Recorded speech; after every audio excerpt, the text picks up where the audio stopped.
Bismillahirrahmanirrahim. Assalamualaikum warahmatullahi wabarakatuh. Salam sejahtera, salam Malaysia Madani dan salam hormat. Yang berusaha Tuan Azizul bin Abdul Latif, Pengurus Kanan Kerjasama Strategik Yayasan Hasanah.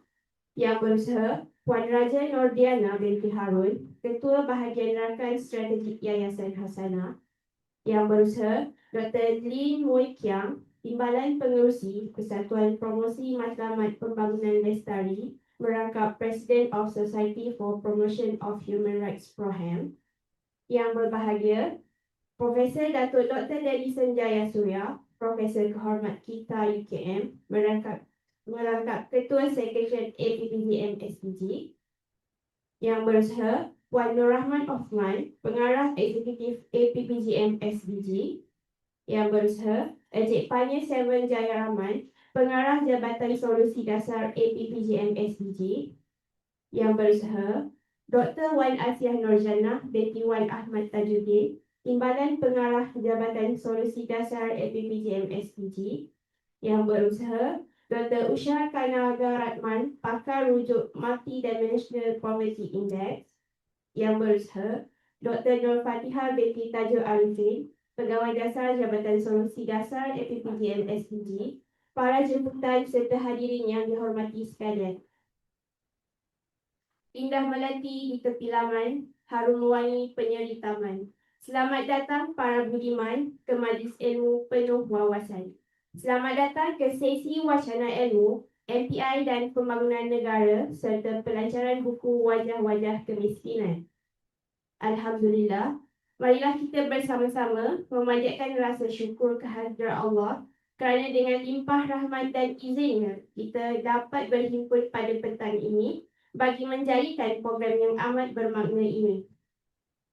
Hadirin yang dihormati, kemiskinan bukan sekadar berkaitan pendapatan semata-mata, malah melibatkan pelbagai dimensi kehidupan seperti pendidikan, kesihatan, taraf hidup, perlindungan sosial serta kesejahteraan masyarakat. Sehubungan dengan itu, program pada hari ini menjadi platform penting untuk kita berkongsi dapatan kajian, bertukar pandangan serta memperkukuh kerjasama dalam rangka dasar yang lebih inklusif dan berimpak kepada rakyat. Bagi memulakan acara, majlis dengan segala hormatnya menjemput Puan Nur Rahman Osman, Pengarah Eksekutif APPGM-SDG untuk menyampaikan kata alut-luan. Dengan segala hormatnya dipersilakan.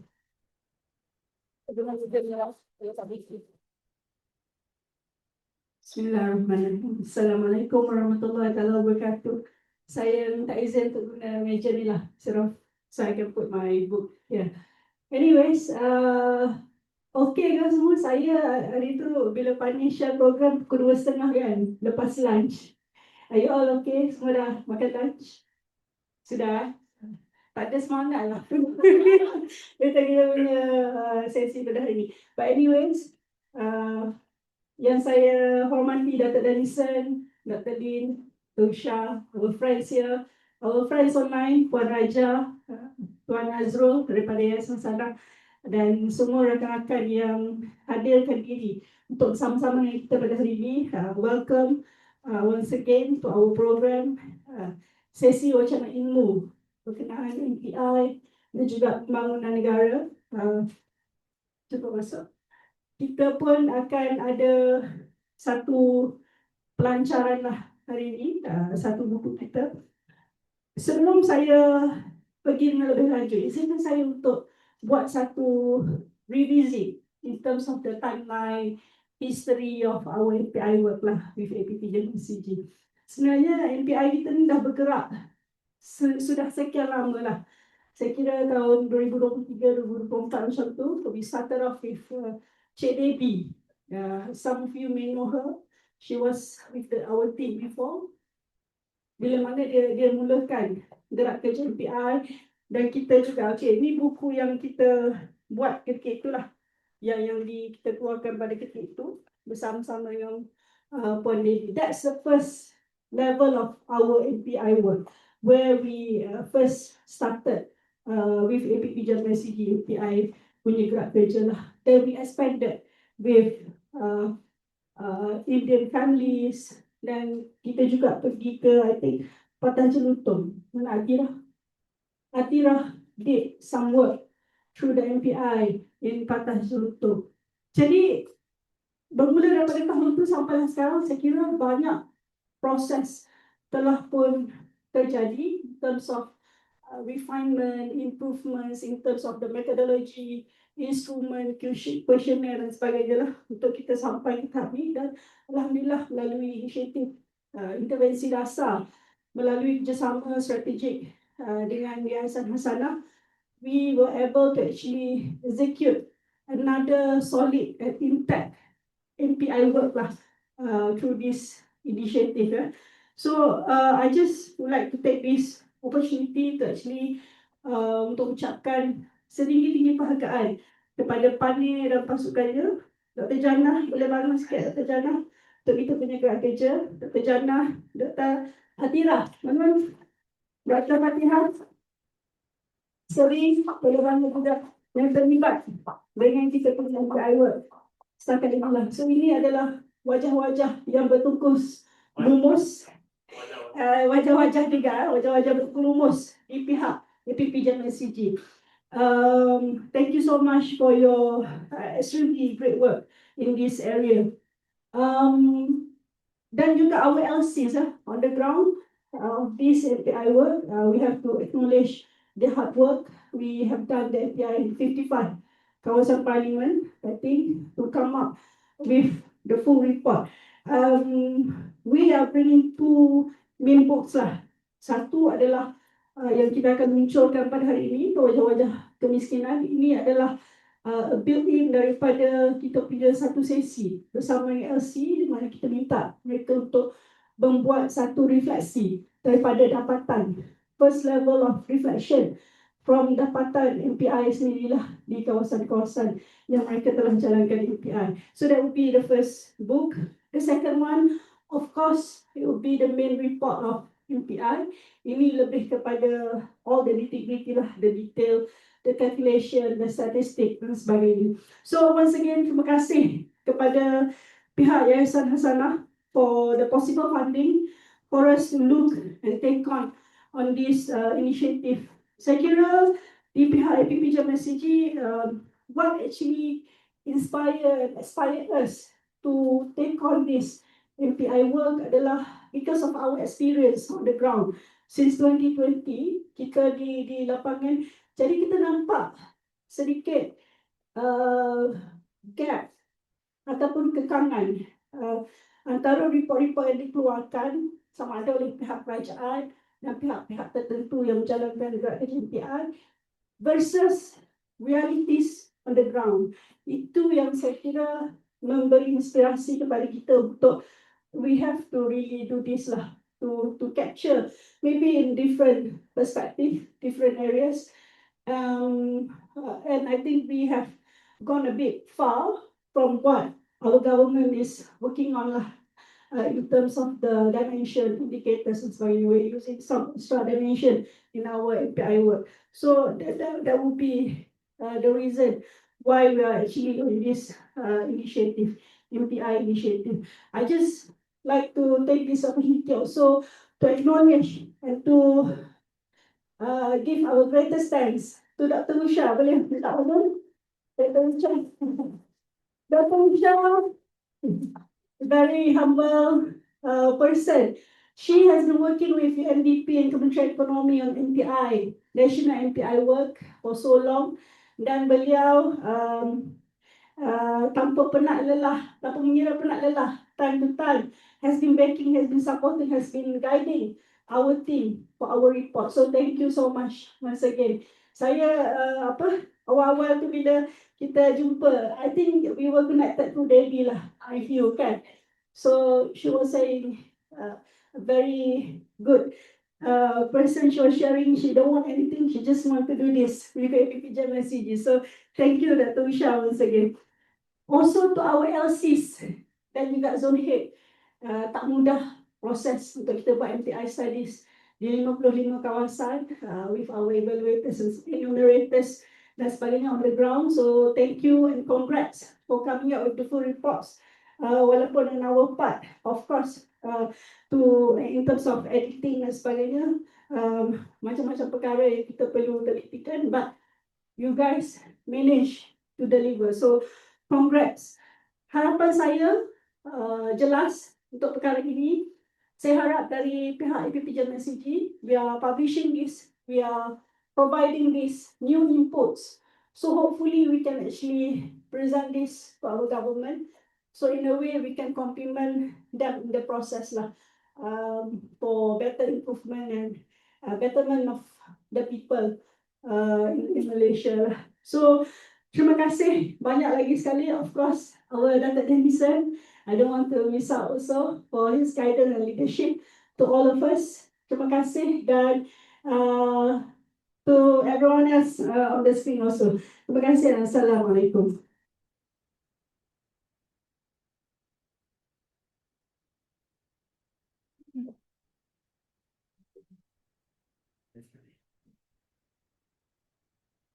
Majlis melakukan penghargaan terima kasih kepada Puan Rahma atas ucapan yang telah disampaikan. Seterusnya, Majlis menjemput Dr. Fatihah, Pegawai Dasar Jabatan Solusi Dasar APPGM-SDG, bagi menyampaikan pembentangan ringkasan eksekutif Buku Wajah-Wajah Kemiskinan. Dengan segala hormatnya dipersilakan.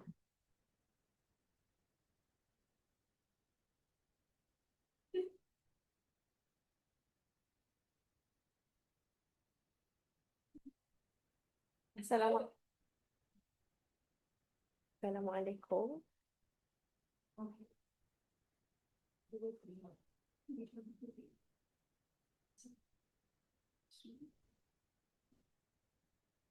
Assalamualaikum dan selamat tengah hari. Saya ucapkan kepada hadirin yang sudi untuk meluangkan masa pada petang ini. Terima kasih saya ucapkan kepada pengacara majlis, Cik Seri. Hari ini saya berasa amat gembira dan bersyukur sebab ini adalah penulisan saya yang pertama sepanjang saya berada di APPGM-SDG. Mungkin kalau saya boleh kongsi sikit pengalaman saya macam mana menulis buku ni kepada semua hadirin, boleh sepanjang saya share sikit. Ini adalah tugasan pertama yang diberikan oleh Ketua Jabatan kepada saya, iaitu menulis buku Wajah-Wajah Kemiskinan. Hari pertama saya hadir di APPGM ini adalah dengan saya join dengan program sharing session Wajah-Wajah Kemiskinan bersama dengan LC di seluruh Malaysia, di seluruh kawasan yang terlibat dengan APPGM. Pertama sekali pada waktu tu I was very blur apa yang nak dibuat, apa yang nak ditulis, but nota-nota daripada LC sangat membantu untuk saya menyiapkan buku ini. Buku ini sebenarnya walaupun pada secara generalnya seperti saya yang menulis, tetapi di sebalik penulisan itu adalah cerita-cerita daripada LC yang turun ke lapangan mengutip data. Dalam kesempatan ini saya juga ingin mengucapkan ribuan terima kasih kepada LC yang bertungkus lumus untuk mengutip data. Tak lupa juga kepada ketua-ketua zon ada yang ada di sini. Profesor Datuk Dr. Denison atas segala komen tentang buku ini. Tak lupa juga kepada Mr. Pani, of course, yang sentiasa membimbing saya untuk menulis buku ini. Dr. Jana, Atira dan juga Seri juga yang banyak membantu. So jadi saya nak kongsi sedikit apa yang ada di sebalik buku Wajah-Wajah Kemiskinan ini. So maybe kita boleh tengok slide. Okay. Seperti yang Puan Rahmah telah jelaskan tadi, buku ini mempunyai kisah di sebalik 55 kawasan parlimen yang terlibat dengan APPGM-SDG, dan LC dan juga beberapa enumerator telah pergi ke 2,775 buah rumah untuk mendapatkan respon berdasarkan soalan yang diberi. Saya juga nak highlightkan bahawa buku Debbie juga sangat-sangat membantu saya untuk menulis dan memahami apa di sebalik MPI APPGM-SDG. Jadi sebenarnya mungkin kita dah ada beberapa kajian kemiskinan sebelum ini, tetapi apa yang membezakan antara MPI yang telah dijalankan dengan MPI APPGM-SDG ini adalah APPGM ni lebih kepada naratif kualitatif. Kita dorong ke lapangan, kita ambil cerita-cerita daripada responden yang akan kita dokumentkan kat dalam buku tersebut.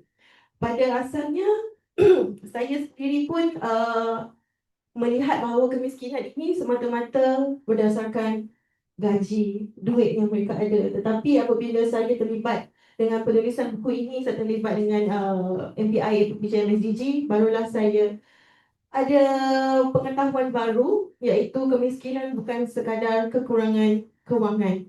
Kalau kita lihat perbezaan antara MPI APPGM dan juga MPI Global MPI dan juga National, ada beberapa dimensi baru yang kita tambah dekat dalam APPGM SDG punya kajian lah.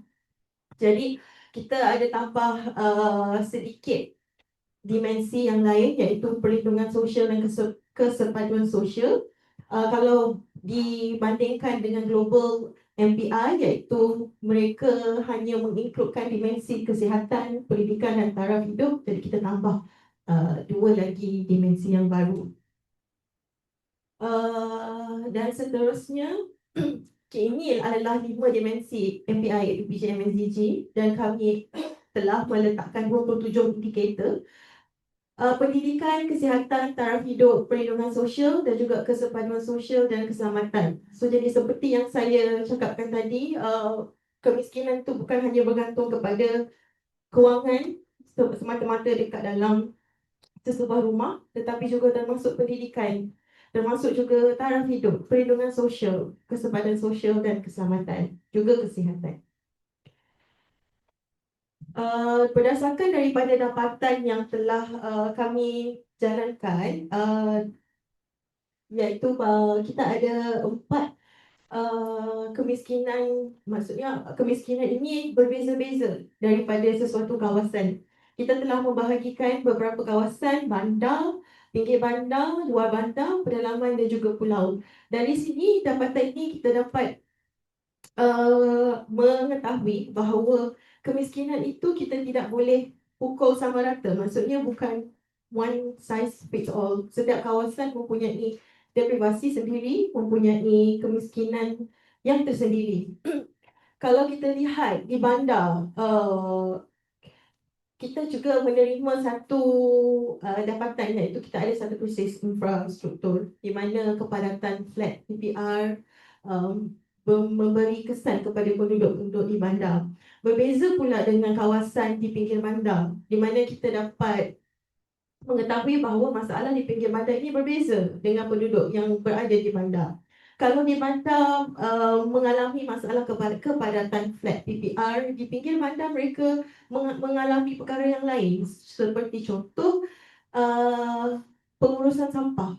Benda ini mungkin nampak simple dan remeh bagi kita, tetapi pengurusan sampah ini amat penting kerana pengurusan sampah yang tidak efisien akan memberi impak kepada penduduk, kepada rakyat, di mana pelbagai isu kesihatan yang boleh timbul daripada pengurusan sampah itu sendiri.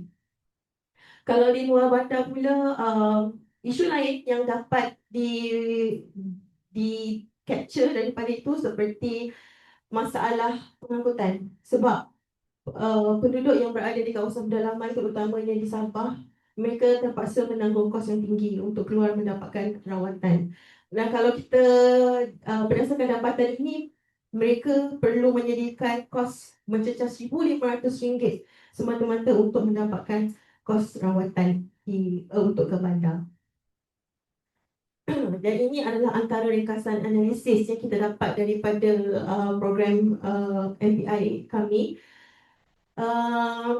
Kumpulan sasar, kalau kanak-kanak, ada yang kita dapat data bahawa pekerjaan bawah umur. Pekerjaan bawah umur ini wujud disebabkan oleh kekurangan kewangan dalam keluarga. Jadi mereka terpaksa keluar mencari duit untuk menyara kehidupan mereka sendiri. Berbeza pula dengan contohnya penduduk pedalaman yang terpencil.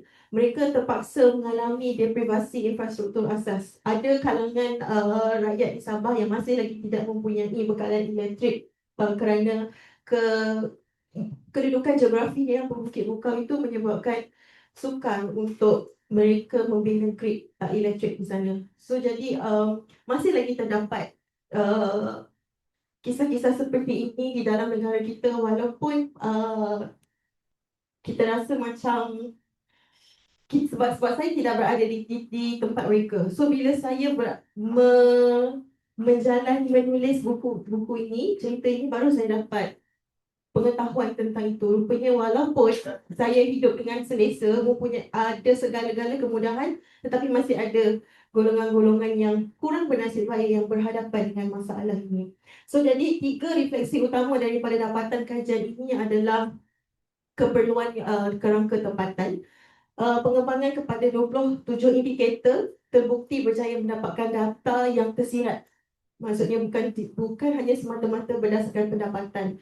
Yang kedua adalah kesepaduan kuantitatif dan kualitatif, dan yang ketiga adalah pengesahan lapangan. Pengesahan lapangan ini adalah kerana kita sendiri LC bersama dengan enumerator bersama-sama ke lapangan untuk mendapatkan data, untuk mendapatkan sendiri cerita daripada komuniti yang kurang bernasib baik di seluruh kawasan di seluruh Malaysia.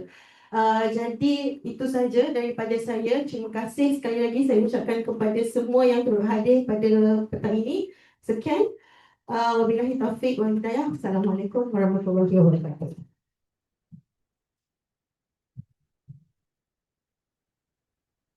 Terima kasih diucapkan kepada Dr. Fatihah atas pembentangan yang amat bermakna. Hadirin yang dihormati, kini tibalah saat yang dinanti-nantikan, iaitu gimik pelancaran buku Wajah-Wajah Kemiskinan. Dengan segala hormatnya, dijemput para tetamu kehormat ke hadapan bagi menyempurnakan gimik pelancaran. Dipersilakan.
Seterusnya, kita akan mengikuti pembentangan bertajuk Malaysian Research Multidimensional Poverty Index yang akan disampaikan dalam bahasa Inggeris oleh Dr. Usha Kanagaratnam, Pakar Rujuk MPI. Dengan segala hormatnya dipersilakan.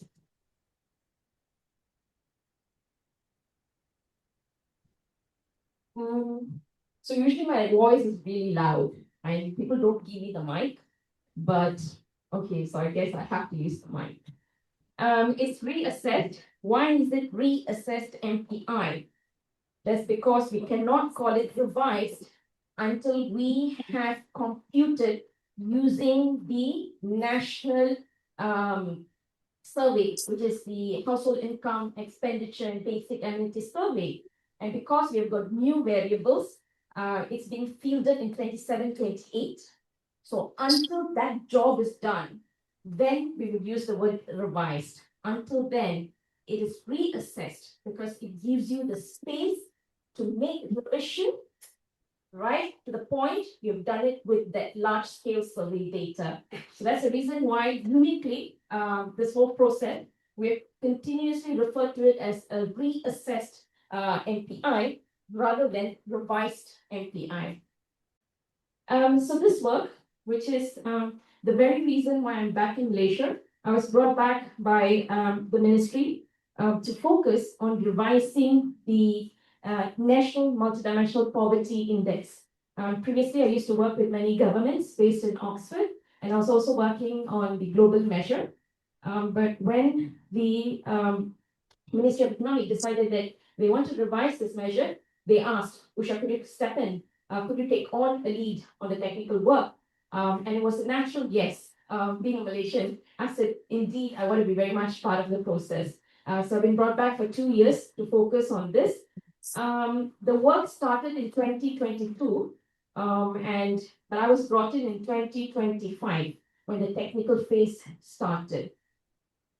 So these are colleagues who I've worked very closely with. The core team is BEQT. They are the ones within the Ministry of Economic. They are the one who've taken a lead in revising the measure with Dorsal. So today is to share with you, because we have decided what are the indicators that we have reassessed. Between now and up to 27-28, we're just waiting for the data to come in. So here today, we're sharing the process. But before that, just a step back on revisiting Malaysia's MPI journey, which started in 2015. So the Ministry of Economic committed to computing poverty using a multidimensional approach. And this was outlined in the 11th Malaysian Plan, the inception document. And very clearly, they outlined there that the purpose why they wanted to compute an MPI is because A, they wanted to complement it with the existing PLI. So mark the word, complement. Second, to monitor the well-being of the bottom 40%, and subsequently to monitor progress among poor households. So usually these are the common objectives that you would see, when one is developing a new poverty measure. So that was 2015. In 2018, in the midterm interim report of the 11th Malaysian Plan, they finally published the MPI structure. That was the first time it debuted. We all got to see what was the measure looking like, and the first set of statistics was also released. So this report was essentially the baseline number for Malaysia's MPI. Now, there were staggering things that was noted when this publication came out. So this particular table that you're seeing here is the sources from the midterm review of the 11th plan. So these are the 11 indicators that was decided and was organized across 4 dimensions. A couple of things to note. So numbers are highlighted in red. So what was staggering was that across most of the indicators, the deprivation rate, meaning the proportion of the population who's deprived in each of this indicator, were unusually low, extremely low. Now, that 8 out of 11 indicators had less than 5% of the population were deprived. The worst, 4 indicators had close to 0, meaning almost no households were deprived by this indicator, yet that indicator was included in the measure. So that was the first observation. And of course, naturally, critics like us came in and asked, why these indicators? And the response was, because these indicators are part of the global framework. And the well-known global measure is the UNDP-OP's Global Multidimensional Poverty Index, which I was leading at that point. This measure has been published since 2010, And then subsequently, World Bank came up with its own global measure, which is called the Multidimensional Poverty Measure, MPM. So there's always a competition between OFI and World Bank. That's another day's story. But we must understand that when we talk about the global benchmark, indicators are chosen to reflect acute poverty across poorest countries. That's always the benchmark. So these indicators were very relevant for a pool of countries in sub-Saharan Africa, for a pool of countries in South Asia. You use that as a benchmark to ask how countries are progressing by this minimal benchmark. So because the global measure, we want to compare countries. So there was no reason for a country like Malaysia to follow the path of the global measure. But yet we went with this, and so this was a problem. So that was one problem. The second problem was income being used as a dimension. This violated the international best practices because you have the PLI for national measure, and then you have now is USD $3 a day, World Bank's measure, which are all monetary measure. And so when a multidimensional poverty measure was conceptualized, it was argued that the focus has to be on non-monetary indicators so that you capture this and compare it with monetary measure. And we all agree to it because in the 2015 document, the Ministry of Economic outlined and agreed that they wanted to compute an MPI to complement a PLI. When you use the word complement, they need to sit next to each other. They don't sit within an MPI. When you put an income within an MPI, automatically it means it is an extension. MPI becomes an extension of the income measure, which yet again violates the basic motivations that we outlined in the 2015 document. So these were concerns that was observed when the baseline publication was done in 2018. Following a number of criticism, in 2021 September, in the 12th Malaysian Plan, again in the inception document, Ministry of Economic decided and committed to revising the indicators. And three things that I would like to highlight. What they outlined was to focus on a comprehensive range of indicators, meaning that going beyond what we would traditionally define as acute poverty. Second, they committed to using those indicators to monitor poverty. So indicators that we choose must be relevant so that, and they must have some level of depreciation so we can monitor the progress in it. And finally, they also committed in ensuring that each indicator and the overall measure has policy designed to it. So you can relate each indicator to existing strategies or policies. So these were the commitments that was made in 2021. And they embarked on a process to reassess the MPI. In 2022, an inception workshop was held, and Dr. Denison was part of it. And there was the whole purpose of the workshop was only one. And I said, yes, correct. Was only one. To get the consensus that yes, we are revising the measure. And so there were a couple of discussions on what are the potential indicators that could be, and that was quite superficial. But the whole idea behind that workshop was to get a consensus to ensure that the Ministry of Economic was not making a unilateral decision. They then got the budget and they embarked on the phase one. So phase one was focused on engagement. Engagement was with the communities and at the institutional level. Now, this was unheard of because traditionally when we talk about poverty measuring poverty in Malaysia in an official capacity, it's usually done behind closed doors. We don't go to the field and ask what is poverty. We do, if we give budget to universities for them to do it, but not a study of this scale. But there were two principles that was outlined in this when they decided to go with this work. because given the scale of criticism that came, with the 2018 publication. So the first they agreed was that the process has to be inclusive. It has to include every layer, regardless ministry, state, NGOs, and second, it has to engage community, input. And the second one was transparency. At every level that collecting the data, collecting the information, it will be made available through sharing sessions, through workshops. And all this they did. They ticked the boxes. So engagement was quite extensive. There were focus groups across the poorest neighborhoods in 5 states. There was also 12 workshops organized across different sets of agencies. Now, the second phase was the technical work. So you came back with all this feedback. So you needed to translate them into indicators that you can measure. And you need to test whether these new indicators could work in the context of Malaysia. So there was the process of developing a trial questionnaire. And then there was a pilot survey covering 300 households. And finally, there was a validation process, a statistical validation process that was undertaken in combination with qualitative observations. So currently here I'm standing at this stage, the reassessed MPI structure. We have proposed 21 non-monetary indicators.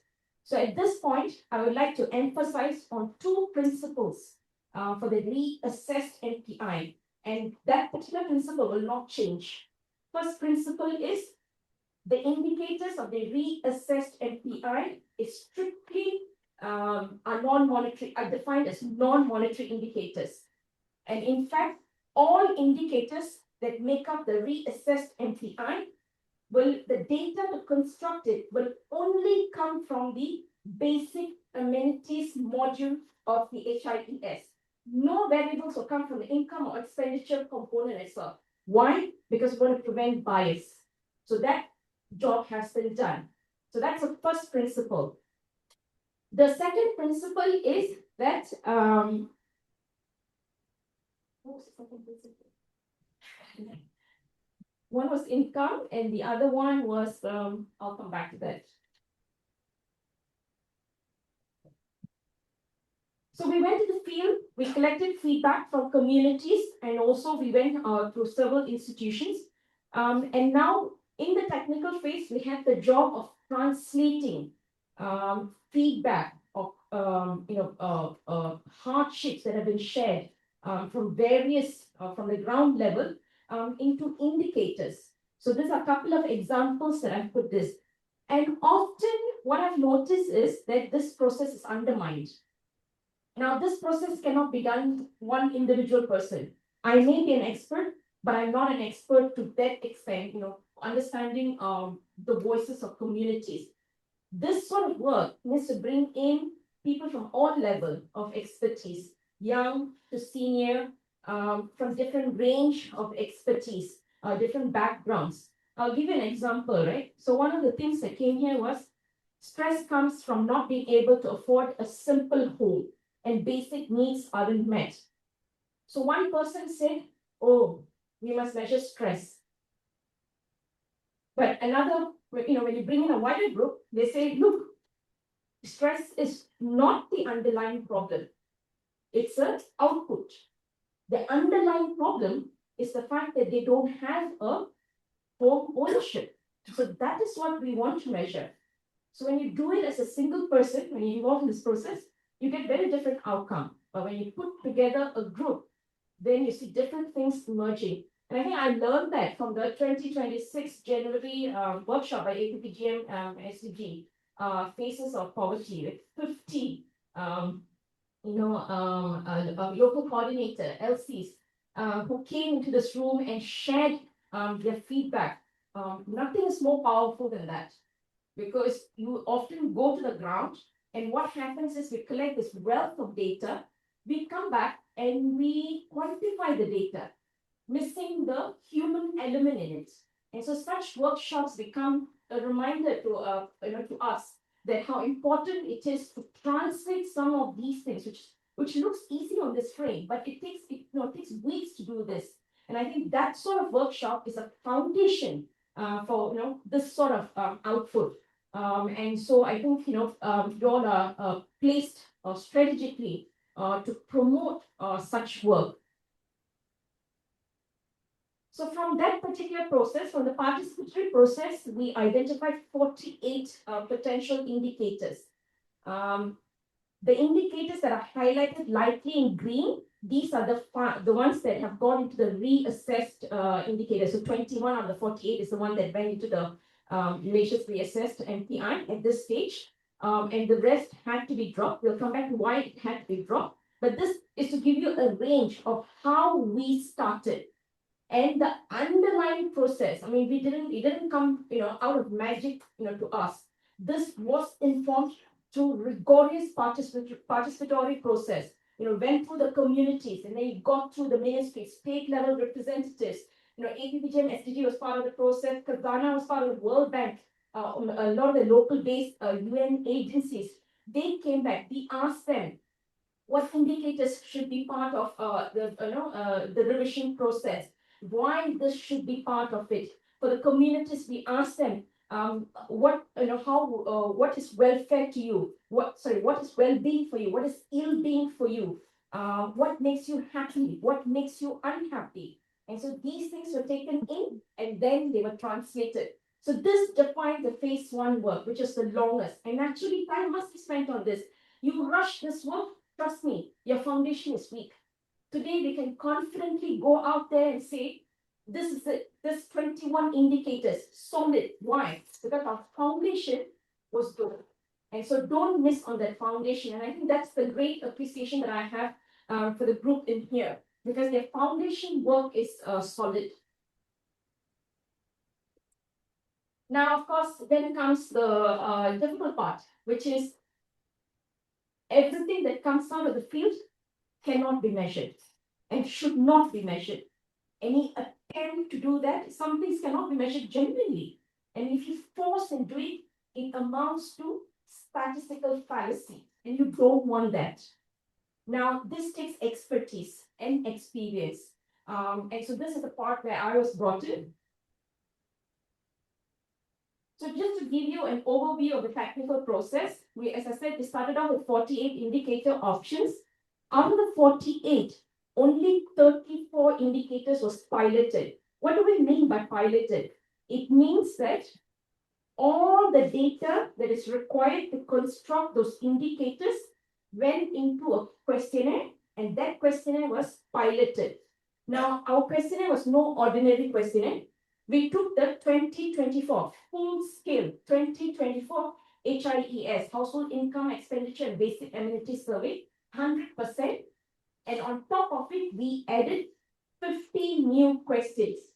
So we went into the field of the crazy people, because HIES in itself is huge. People are exhausted when we answer that. Imagine adding 50 questions. And these 50 questions were not normal questions. We were measuring people in the field, taking their weight, taking their height, using tools. We were measuring their literacy objectively. Every eligible person had to do it. No proxy response was allowed.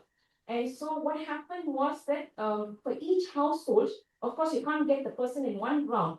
And so we had to go for up to 2 revisits and 4 follow-up telephone calls. Now, our sample is very small, 300. So it's doable, because we were bent on testing the validity of these questions. But in an actual HIES, it's out of the question. Because today, the HIES, they filled 90,000 households. So when you try to do anything like this at this scale, there will be a lot of error. And out of the 34 indicators that was piloted, 21 was the final one that we went with, or at this stage we're standing with. Now, there are indicators that was dropped. In total, 27 indicators were dropped. 14 dropped before pilot. They did not even go into the pilot stage. And another 13 was dropped post-pilot. Now, these are all indicators that we want. They are desirable. They're important. But what we realize is that as much as we want them, some of it cannot be measured. And even if we force and push and measure them, we found lots of measurement errors, significant. And so they had to be ruled out. This is just to give you an overview of the reassessed indicators. What you should be seeing is the right panel. Those are the 21 indicators. The plus sign indicates completely, totally new indicators that we have proposed. And the asterisk means it's like semi-thing, new things that we added, partial addition that we have added. Now, the left panel is because we have 21 indicators, but we have room. The statistics allow us to group some of these things in a reasonable way. And so we still, from now until the survey comes out in 27, 28, I still have the freedom to play around and see what combination would make sense. And so this is just a draft. The left panel is just a draft. But what you should be seeing is the 21 indicators that have gone into the reassessed measure. So what has changed? So the comparison is with the current MPI, which was published since 2018. So for years of schooling, we have changed the threshold to 11 years of schooling. Now, 11 years because it marks the completion of formal years of schooling. For a country like Malaysia, I've been often told, at least when I was in school in 1997, I was told, if you don't get an SPM certificate, you're gone to the doors. And I think essentially that's the pressure that a lot of parents have, that their children must complete SPM. And for a country of this setting, that's what you would expect. So we've gone with that benchmark. But of course, in total, there were like 13 trials that was done with years of schooling. The second one, the revision was the age of eligibility. So initially, if you notice, the current MPI is only up to the age of 16. Now, 10% of households in Malaysia have exclusively members aged 61 years and older. In the MPI, the methodology dictates that if you're not eligible, it means the deprivation is irrelevant to you. So you're automatically not deprived. Yeah? Because it's irrelevant to you, so deprivation cannot exist there. And this, by design, is problematic because the decisions that we make, we are assigning a non-deprivation to households that are exclusively elderly member households, and that is wrong. And so that we have changed. We've now taken into account 18 years and older, so all households in Malaysia are covered under the years of schooling indicator. For school attendance, the minimum school age has been revised to 5 years to account with the recent school reform, which is compulsory preschool at the age of 5. In addition to that, there's 2 special cases. Children who are homeschooled are counted as non-deprived. Is that a problem? No. Why? Because they're negligible numbers. Remember, this is a national statistics. So even if a number of you are feeling very strongly the fact, they're homeschooling, we don't know what is the quality, in a school system, this is different, do not worry. Whether we assign a deprivation or a non-deprivation, it does not change the statistics because they are so minute. Now, special able children who are not in school, of eligible age but not in school, they're automatically counted as deprived. In terms of health dimension, what are the improvements? The current MPI only focused on the nearest healthcare in terms of distance. So if you are more than 5 kilometers, you're deprived in the current MPI. In terms of the reassessed one, we've included 30 minutes. Because one of the complaints was, of course, I'm within 5 kilometers, but I'm staying in Cheras. It takes me easily 1 hour to reach my nearest clinic. And so that is not good for me. So we've included time. And the other component that we've included is affordability. Affordability in terms of transport to the clinic, healthcare, primary healthcare. So this is not your emergency. This is your regular primary healthcare. So the standard one that you would go to. And so affordability in terms of transportation, affordability in terms of medicines, and affordability in terms of medical equipment. Now, this one is not my favorite because I would always advise institutions not to go with perception questions. Can you afford the transportation costs to the nearest healthcare? Yes. Can you afford the cost of your medicines? No. So it's perception. Why perception questions are problematic is they tend to be unstable over time. And poverty is all about measuring changes over time.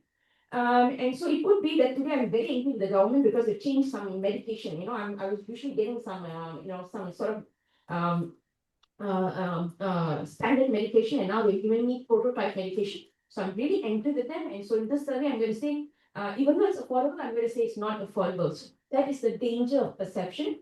But because the Ministry of Health, they were keen to capture affordability, and they were okay with perception. So we included this. This is in fact the only sub-question that has a perception indicator. But how do I mitigate that? I combine it with the indicator that is objectively measured. So nearest healthcare access is objectively measured. Affordability is subjectively measured. So you combine them to reduce the noise. Don't keep them alone. So usually that will be the approach. For waste management and sanitary conditions, this broadly captures health risk. For waste management, we included distance within 1 kilometer. And for sanitary conditions, that's the usual toilet, but also it's combined with your sanitary surrounding around the household. Now, I will mention these two things in the last slide of my presentation to inform you how APPGM-SDG actually influenced these two indicators. Now, in terms of living standards, what are the addition? For supplied water, so it has to be right into your home, piped into your home, plus disruptions. For housing, we have also included walls using they're built using non-durable materials, they're non-deprived.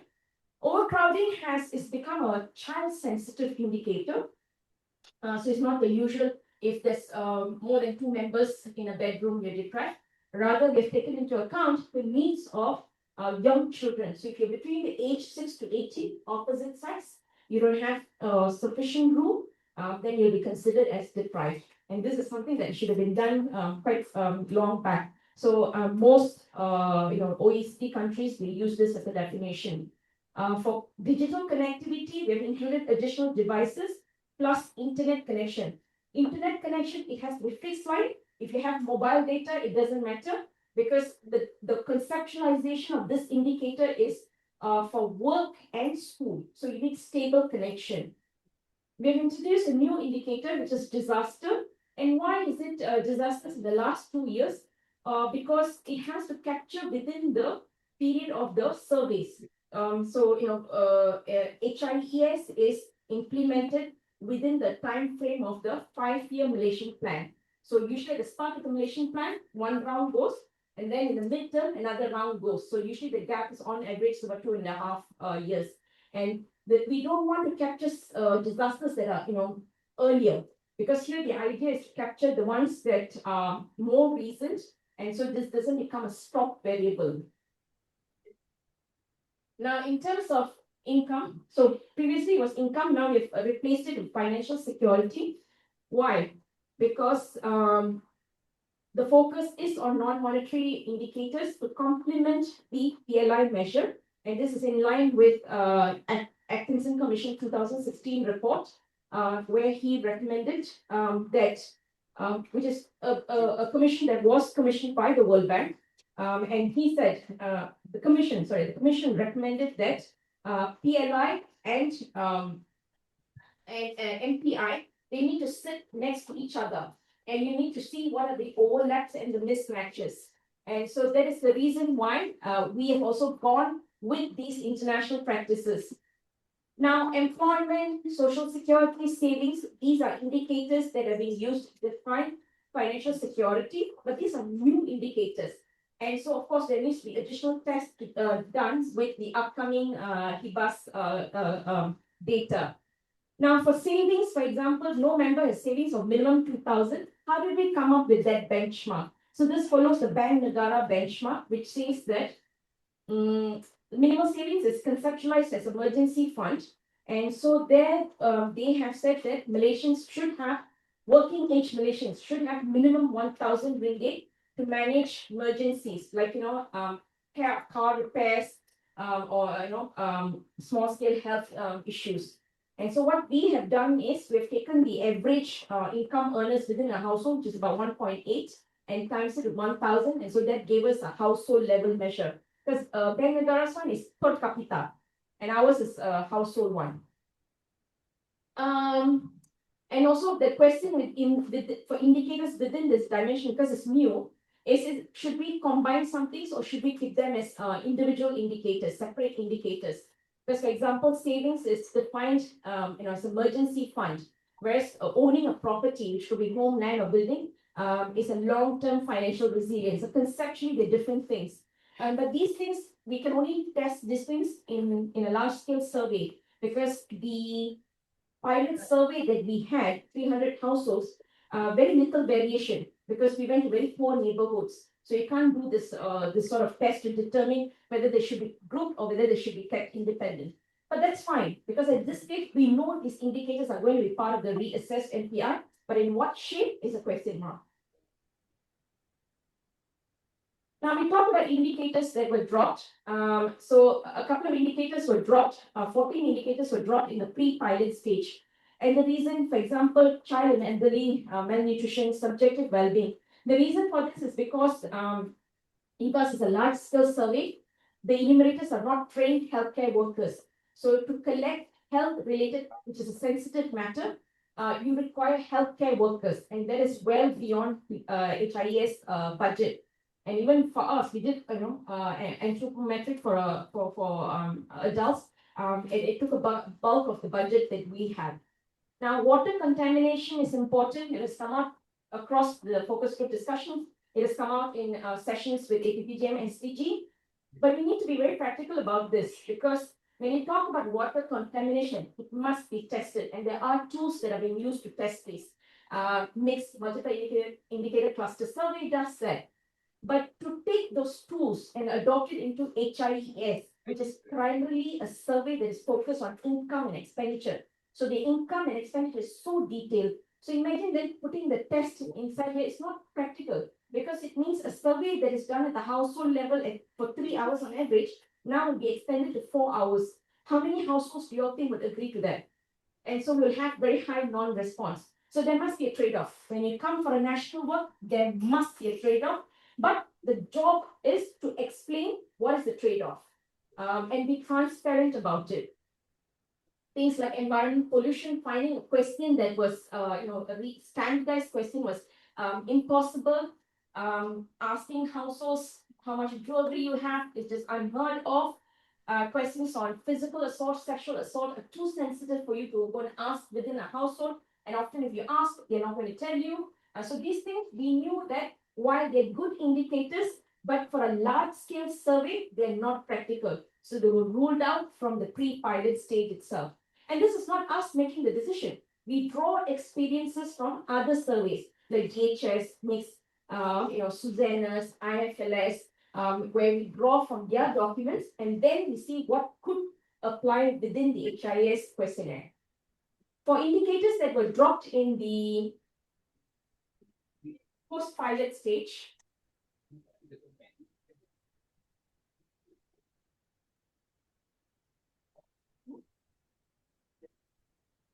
oopsie. So the indicators that were dropped due to tech. So we went to the field with 34 indicators, piloted them, but we came back and said only 21 indicators, here you go. So what happened to the other 13 indicators? So the 13 indicators had to be excluded post-pilot because empirical assessment indicated issues. They were either close to zero observation. And keep in mind, this is a purposive sample, very poor households. And so when they show us zero observation, it means it's not relevant as a poverty indicator. And the missing observation is fine. But when they're non-random missing, you need to sit up. What do I mean by non-random missing? Non-random missing means missing is primarily among certain age group and it's from urban, then rural. So there's a very strong bias already. And then you had also high redundancy. Some data was skewed. There was a lot of noise for affordability on internet because trying to pull out the cost of internet from your phone bill, and of course safety, and it was perception-based question. Asking, do you feel safe in your neighborhood? Yes, but then we also understood that negative events outside of the neighborhood got influence. How I feel safe being in my neighborhood, and so we didn't want that there was noise there. On crime, we also had a situation where we had PPR videos about this. We had PPR flags, and the enumerators could see young people using drugs. And when we ask the household, do you feel safe? And they say, oh yes, we feel safe. And then they point out, but there's children who are doing this, and they say, oh, that's fine, they've been there forever, and they don't disturb us. So in a way, you normalize the situation, and so then it becomes difficult for you to compare it across neighborhoods. Now, I just want to give you an example, a practical example of what these problems are. And so I'm picking out adult nutrition, which had larger issues than just non-random listing. So there were notable measurement errors. For example, so we went into the field and collected weight and height data. We used the tools and measured them.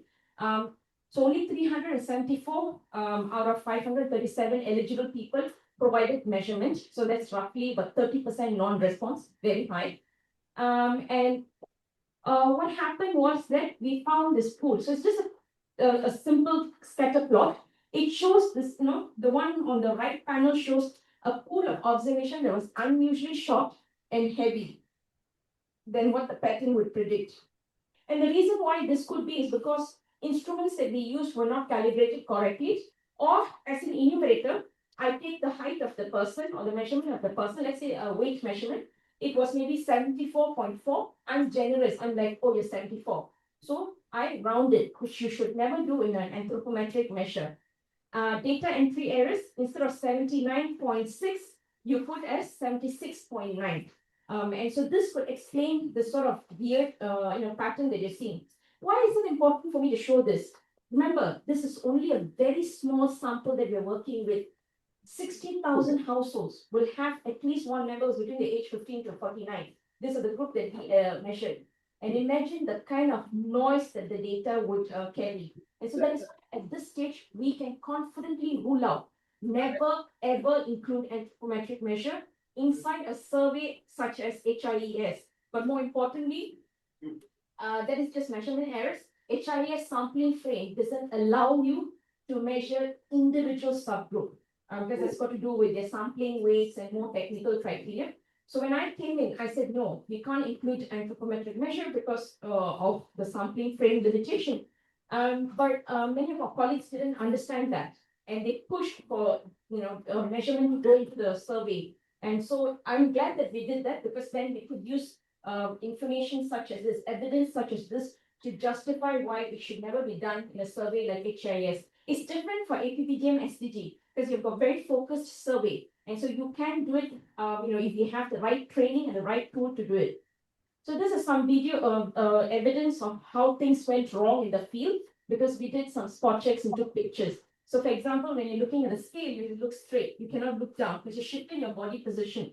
Instruments must be placed on a flat surface. That was not a flat surface. The stereometer that's taking, to measure your height was set up wrongly. Now, did we correct it? No, we did not correct it. That's not our job. Our job is to see what was being done in the field without interrupting what the enumerators were doing. And then we're going to take the lessons and see whether this should be put into, should be mobilized into HIES or not. Now, there's questions that came up previously on this. Self-reported weight and height. So we went ahead, not only collected measured data, we also asked, what is your weight and what is your height? And we ascertained whether they measured themselves in the last 6 months. And this was done in a very separate module, so they were all apart from each other. And from the pool of people, we only had 300 plus people who gave both measured weight and height, plus self-informed weight and height. Now, this confirms the literature, because if you notice, self-reported, only 149 people are overweight, right? Self-reported. By measured, is 156. So more by measurement, we identify more people as overweight, because generally we do underreport our weight and we do overstate our height. That is just normal, common. And that is the reason why when we talk about anthropometric measure, self-reported weight and height is a no-no. If you want to do it well, and make sure you measure them. So NHMS, National Health and Morbidity Survey, does it for a small sample, but they do it really well, because they have a tie-up, because the survey belongs to Ministry of Health. And so they tie up with KKM. And so as such, they got trained nurses who come in, measure you. Concluding remarks, So we started off with 48 possible indicators, and we went through all this validation process. And at this stage, we're standing with 21 indicators that are roughly organized into 13 possible indicators, which may change. To construct this 21 indicators, we require 60 survey questions. And of the 60 survey questions, we already have 33 questions in the HIES. The remaining, we have already designed and finalized the new questions, and have been pushed into the upcoming survey already. And of course, going forward, we still, before releasing any numbers for the reassessed MPI, we must take another round of statistical validation using the large-scale survey data to ensure that indicators that we're putting forward are technically robust. And so that is a pending work that is there. Now, I just wanted to very briefly, share with you all how APPGM-SDGs, how we intersect. So this is a very unique collaboration. Somehow we found each other, which is a blessing. I didn't know about you, you didn't know about me, and we knew Debbie, but it was very specific context. And I think when I met Dato, one of the things that we agreed was that we wanted to put more of the human voice out, and that led to the Voices of Poor workshop in January 2026. And there, the LCs, such a passionate group and shared so much. And I think one of the things that they argued was the poor toilet problem, where they said because poor toilet is considered non-deprived in Malaysia. And their argument, and some of them showed me some video evidence, they said, look, this is a poor toilet in the house, but this is not connected to the sewage. It's going straight to the river. And then you have some poor toilets which are connected to the sewage.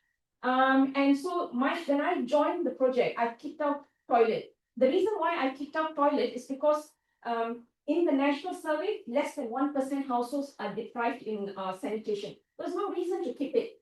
But then later I saw the value in keeping it, but also it's very hard to bring out some of these issues that we observe in Sabah, in some parts of Sabah, and some parts of Kelantan. And so it was then important to enhance, improve that particular indicator.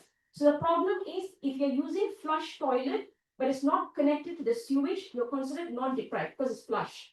But if it's going into the river, then your surrounding sanitation will show it. And so that is the reason why we included the surrounding sanitation. So we mitigated, the low deprivation of toilet by taking into account how your sanitary condition around the household. So there's only 4 indicators that is used to measure surrounding households, where things flow out, unkept rubbish, long grasses, blocked drains, and 2 other things. And the other thing that was also shared was that waste collection, many of the rural areas, the lorry cannot go in because the road cannot handle that sort of weight of the garbage truck. And so then we came back and we agreed that because of this reason, we will use the 1 kilometer. So for households that do not have, where the truck does not come in front of the house and collect it, and where they're given a centralized location where they have to go put their garbage or their waste, we then defined it that it should be within 1 kilometer. So that was one of the motivations behind this as well. I think generally a lot of things are very hard to quantify, because when you're sitting in a room full of people who are sharing valuable information, it influences your different layers of their thought process. So generally I was influenced, and I just want to acknowledge that this has been a learning experience for me, and I'm truly grateful to every member of APPGM-SDG, especially Dr. Jannah, who I've worked very closely with, and how she's also helped me in many aspects. So it seemed like I'm helping, but it's not. It was a very cohesive relationship. So thank you. That's it from me. Terima kasih. Saya teruskan lagi dengan pembentangan dapatan awal kajian MPI APPGM-SDG melibatkan 2,775 isi rumah melalui Inisiatif Intervensi Dasar.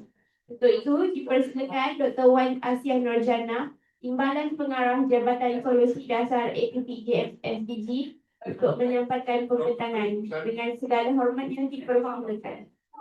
Ya, Assalamualaikum warahmatullahi wabarakatuh. Selamat petang. Selamat petang. Yang cuba nak makan?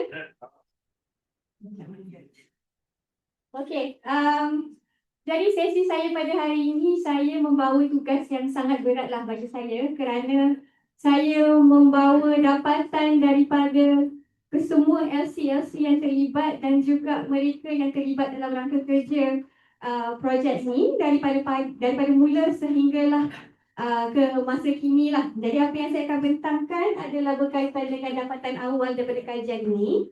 Jadi pada mulanya apabila kita memulakan kajian ini, kita ada kita lah merangka objektif-objektif yang mungkin saya kira bersifat akademik lah, sebab pada ketika saya mula masuk ke APPGM-SDG, rangka kerja mengenai MPI telah mula dibangunkan oleh Cik Debbie pada awalnya. Jadi objektif-objektif ini adalah untuk memenuhi Inisiatif Intervensi Dasar yang merupakan gerak kerja yang dibiayai oleh Yayasan Hasanah lah. Okay.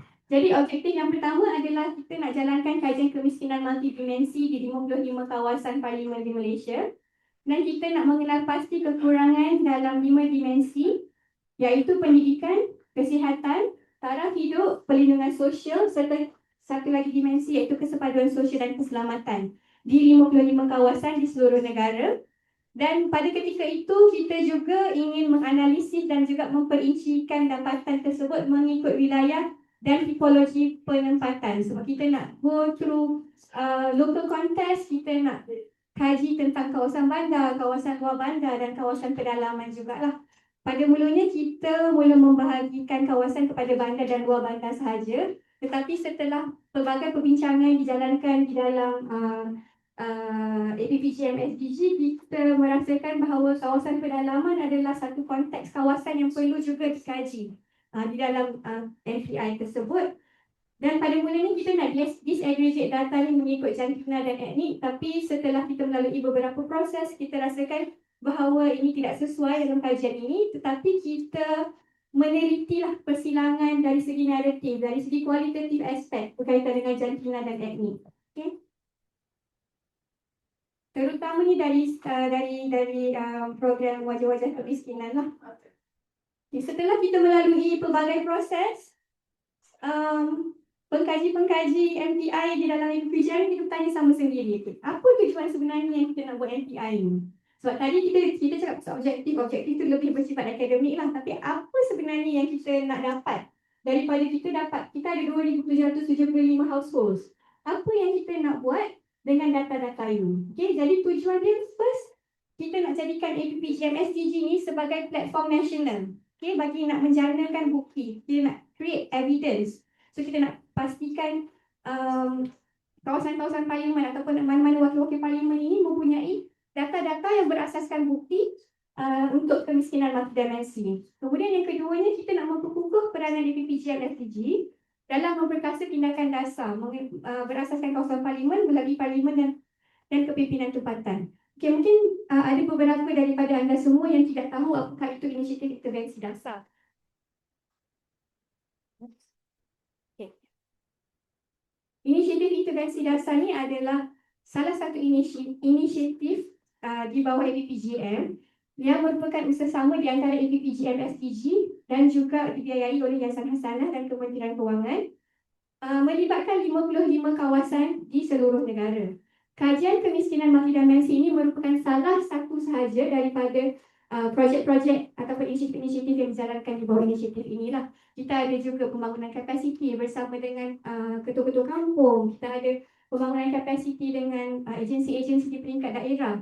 Kita bergerak rapat dengan pegawai-pegawai daerah di setiap kawasan masing-masing. Dan di setiap 55 kawasan ini kita mempunyai penyelaras tempatan yang kita panggil LC lah.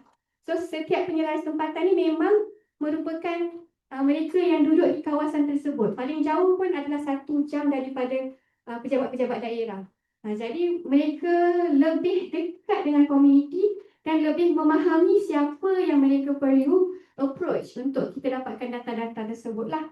Dan mereka juga ada akses kepada pegawai daerah dan juga ahli-ahli parlimen di kawasan masing-masing. Jadi kita nak memperkukuh peranan APPGM-SDG inilah dalam merangka tindakan dasar.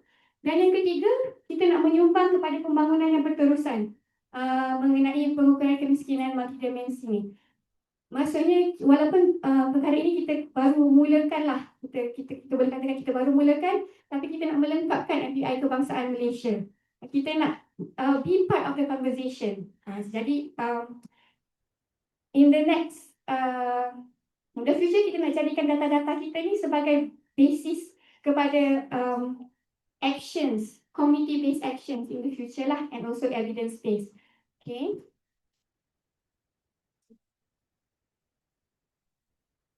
Seperti yang telah dijelaskan tadi, mengapa MPI? Kerana bila kita melakukan survey berasaskan pendapatan, kita ada kekangan-kekangan dan keterbatasan lah. Macam contohnya, kalau kita bercakap mengenai PGT ataupun PLI, memberi tumpuan kepada pendapatan isi rumah. Okey? Tapi kemiskinan multidimensi ini dia menilai keupayaan hidup dan juga deprivasi-deprivasi yang ada. Kalau kita cakap pasal PLI, dia tidak mengambil kira kekurangan infrastruktur. Dia tak mengambil kira pengasingan digital dan akses kepada perkhidmatan asas. Tetapi multidimensi, kajian kemiskinan multidimensi ini mengambil kira perkara-perkara tersebut. Contohnya pendidikan, kesihatan, taraf hidup, perlindungan sosial dan sebagainya. PGK tidak menggambarkan daya tahan, resilience, isi rumah terhadap kejutan ekonomi atau sosial. What happens kalau ada apa-apa perkara yang berlaku dalam keluarga mereka? Income ni dia tidak menggambarkan that sort of resilience lah. Tapi kemiskinan multidimensi dapat cover, dapat menilai daya tahan dan kerentanan isi rumah. Dan PGK boleh menyembunyikan jurang pembangunan dan akses perkhidmatan antara kawasan. Tetapi MPI ini mendedahkan jurang perkhidmatan dan pembangunan mengikut lokasi. Yang ni yang kita dapat data-data daripada kawasan-kawasan terpencil seperti Sabah, seperti Kelantan. Ada jurang perkhidmatan dan pembangunan mengikut kawasan-kawasan masing-masing. Okay, 55 lokasi seluruh Malaysia ni sebenarnya melibatkan 63 daerah di seluruh negara, termasuk Sabah dan Sarawak. Ini termasuklah kalau tengok kotak merah tu 34 daerah di semenanjung Malaysia, 19 daerah di Sarawak, di mana 19 daerah tersebut adalah di bawah 9 bahagian. Di Sarawak ni adalah satu yang unik, di mana di Sarawak di setiap bahagian kita ada residen. Jadi 19 daerah di Sarawak di bawah 9 bahagian, ada 9 residen yang terlibat.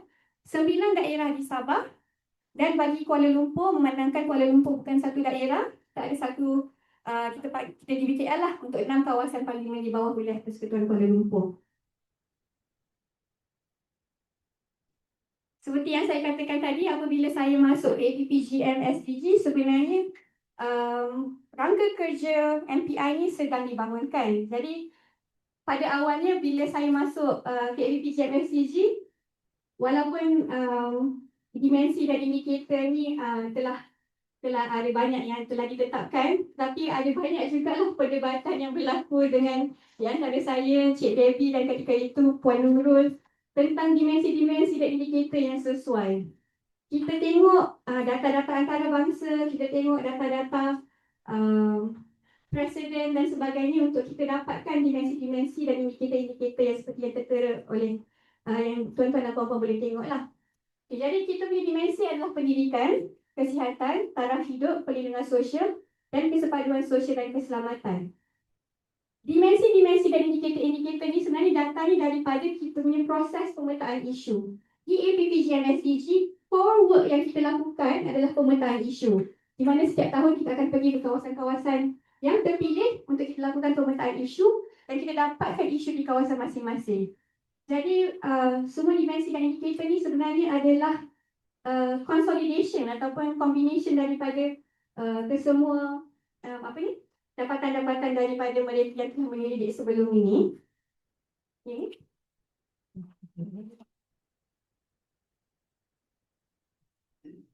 Okay, mungkin just saya nak terangkan sedikit sebanyaklah tentang proses yang kami lalui lah dalam kita mendapatkan data. Kita menggunakan data kuantitatif, iaitu kita pergi soal selidik isi rumah. Satu kawasan sebenarnya 50 isi rumah, tetapi ada beberapa kawasan yang mereka pergi lebih daripada 50 kawasan menjadikan 2,775. Data-data tersebut kita masukkan dalam Google Form dan kita menggunakan Excel sebenarnya di mana Dr. Usha rasa macam gunakan Excel tu adalah sangat tedious. Jadi Dr. Usha telah datang dan menyelamatkan kami dan membantu kami menganalisis data menggunakan software serta.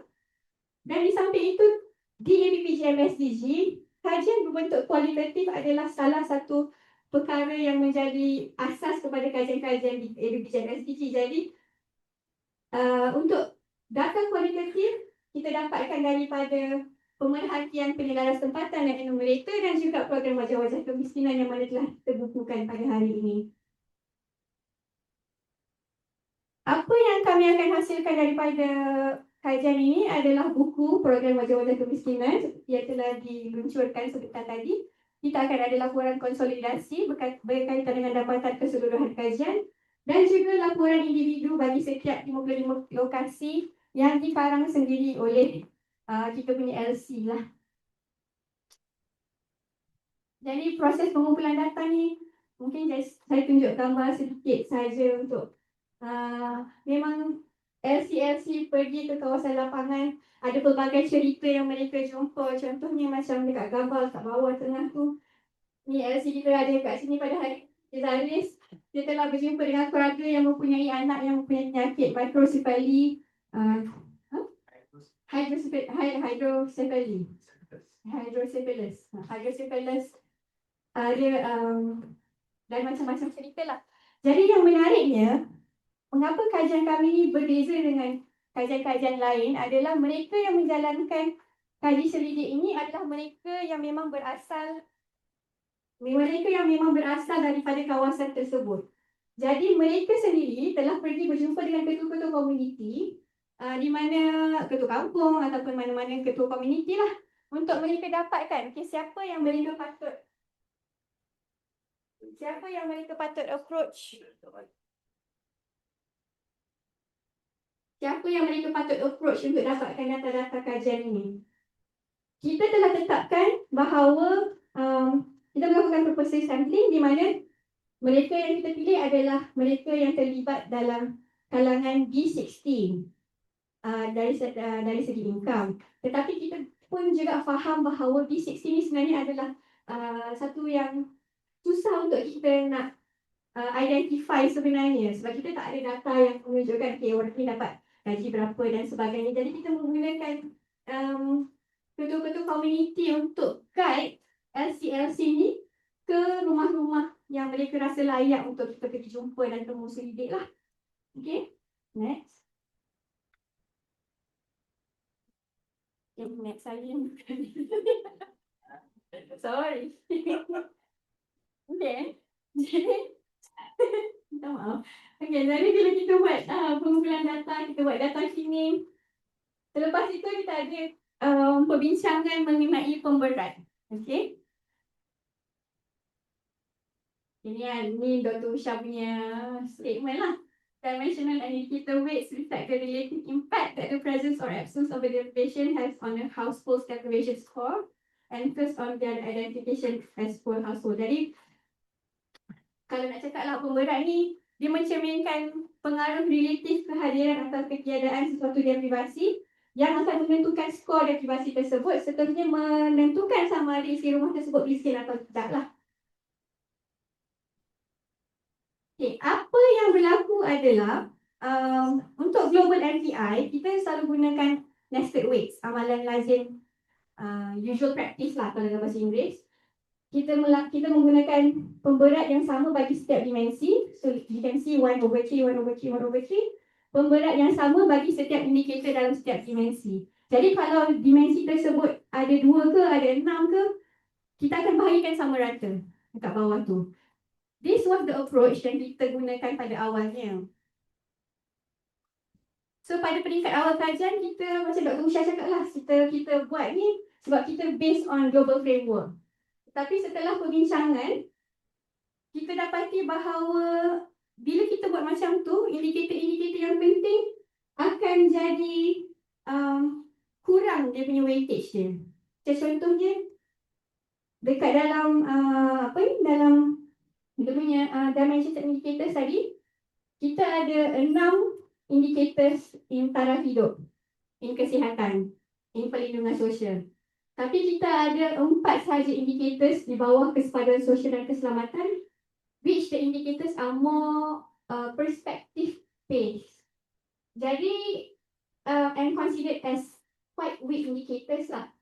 So bila kita buat macam tu, kita akan nampak kurang dia punya pertimbangan dia terhadap benda yang lebih penting. So apa yang kita buat? Kita consider balik semua. Kita tengok balik, okay, apa yang international, apa yang ada countries buat. Dan kita ada perbincangan teknikal bersama dengan Dr. Usha mengenai apa weightage yang sesuai. Dan yang paling penting sekali yang kita buat ialah bengkel dalaman APPGM-SDG. Sebab kajian ni bukan kajian saya seorang, bukan kajian jabatan saya, tetapi kajian yang melibatkan keseluruhan internal organisation of APPGM-SDG. Jadi kita nak tahu daripada dapatan-dapatan mereka dekat kawasan masing-masing, apa yang sepatutnya diberatkan. Okay? Melalui perbincangan tersebut, mereka menyatakan bahawa taraf hidup adalah perkara yang paling penting lah bila kita bincangkan. Because kita cakap pasal tandas, kita cakap pasal sampah, kita cakap pasal transportation dan sebagainya yang memang melibatkan taraf hidup masing-masing. Dan selepas itu juga kita melakukan beberapa pengujian, kita buat robustness test. Kenapa dia macam ni? Kita buat robustness test lah untuk kita define yang mana pemberat yang sesuai. Okey. Jadi daripada perbincangan tersebut, kita ada 8 spesifikasi. Okey? 8 spesifikasi yang berbeza lah. Ada yang mengatakan, okey, yang ni patut lebih lagi daripada dimensi yang lain. Okey, ni dimensi ni patut sedikit, patut banyak, patut dan sebagainya. Jadi kita gunakan setiap steps tersebut, kita buat robustness test, kita tengok, kita test. Okey, kalau kita buat, kalau kita comparekan dengan national, urban, rural dan interior, adakah data tersebut masih relevan? Jadi kita dapati di sini salah satu dapatan utama yang kita dapati adalah rural poverty kurang daripada national poverty, which is different than the findings yang kita dapat dekat peringkat nasional melalui UNDP data, melalui dosen dan sebagainya. Ini kerana kita telah membahagikan rural and interior. So that's why rural tu dia lebih kurang daripada nasional lah. Tapi itu tidak menjadi masalah dalam kajian ini. Tapi bila kita test pula dengan kawasan-kawasan zon dan juga wilayah, kita dapati kalau kita menggunakan spek 2, kemiskinan itu lebih tinggi di Sarawak yang tidak selari dengan dapatan-dapatan sebelumnya. Dan juga kita boleh nampak dekat spek 6 tu ada pertinggihan di antara Central dan juga East Coast, which is also not in line with previous findings. Dan lagi satu perkara yang kita consider adalah bila kita bahagikan pemberat-pemberat tersebut, adakah indikator-indikator yang kita bahagikan itu akan menjadi penting atau tidak. So bila kita consider setiap specs ni, finally kita decide consensus on spec 8 kerana bila kita pilih spek ini, indikator untuk taraf hidup dan juga perlindungan sosial menjadi indikator yang utama. Seperti apa yang telah dibincangkan dalam bengkel dalaman APPGM-SDG. Okay, so saya kena ceritakan proses-proses ni walaupun dia agak teknikal sebab pentingnya saya ceritakan ini adalah kerana ini bagaimana kita dapat hasil kajian, hasil dapatan lah. Ya, okay. Jadi macam saya cakapkan tadi lah, kita ada konsensus, kita pilih spek 8. Jadi kita mengutamakan indikator-indikator seperti tandas, pengurusan sampah, elektrik, literasi digital, kemiskinan digital, pengangkutan, perlindungan sosial, macam pencen, EPF, insurans, simpanan, bantuan kerajaan, pekerjaan, bil bulanan. Okay. Selepas kita decide on weightage, kita decide pula on poverty cut-off. Kalau kita ikutkan global MPI, poverty cut-off is 33%. Tetapi setelah perbincangan, kita rasakan 25% ini dianggap sesuai. Kerana taraf hidup dan perlindungan sosial kita tetapkan tadi at 25%. So, dia selari dengan, dia justify, dia memberi justifikasi lah kepada selection of this cut-off. Okay. Bila kita check pula kalau dengan lebih detail lagi, bilangan responden dan juga percentage responden dalam kemiskinan multidimensi kita dapati inilah percentage yang kita dapati miskin di setiap zon dan setiap wilayah berdasarkan household survey, bilangan household survey lah. Tapi kita tak boleh menggunakan ini sebagai macam kita tak boleh nak generalize kawasan ini miskin ataupun tidak. Sebab kita, macam saya katakan daripada awal tadi, mereka ini adalah dirujuk melalui ketua-ketua komuniti dan sebagainya. Tapi kita boleh nampaklah ada percentage yang tinggi di setiap kawasan. Betul lah.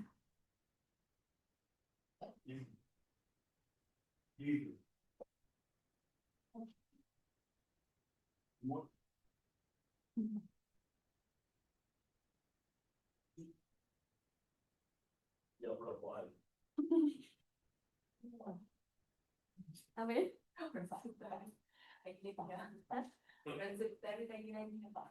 Tak, tapi itulah saya cakap kita tak boleh nak generalize. Sebabnya macam contohnya kan kawasan-kawasan zon tengah misalnya. Kenapa dia tinggi? Kerana mereka pergi ke kawasan-kawasan PPR. Mereka memang dah identify mereka yang miskin kawasan-kawasan tersebut. Tapi ini sekadar memberi gambaran lah mengenai apa dapatan yang kami dapat.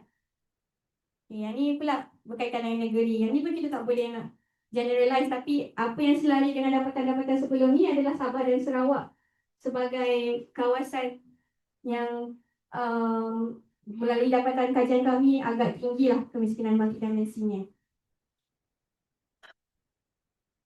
Okay, yang ni pun kalau kita lebih spesifik lagi, daripada 1,600 lebih mereka yang tergolong dalam kategori kemiskinan multidimensi, yang pertama adalah Kampung Suyang. Household yang pertama yang paling deprived adalah di Kampung Suyang, Buka Sarawak. Lepas tu yang kedua Nangga Tebalong, Batang Oyang, Sarawak juga. Dan ketiga dekat Kota Marudu, Empat Ranau dan kelima Jadi. Mungkin ni nampak macam data yang sangat-sangat how to say spesifik. Mungkin macam kata nanti tak memberi makna pun sebab ini satu saja daripada kesemua yang disurvey.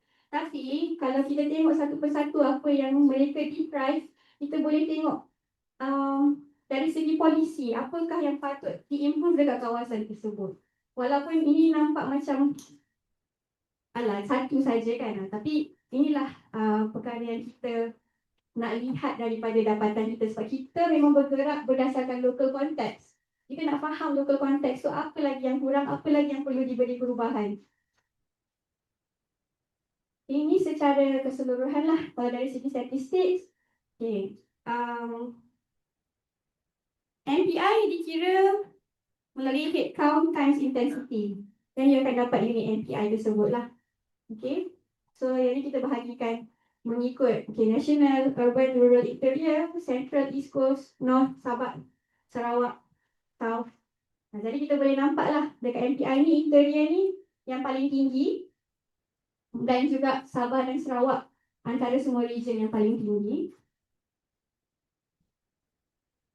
Dan daripada kita punya dapatan 61.12% isi rumah mengalami kemiskinan multidimensi, membawa kepada jumlah 1,600 lebih.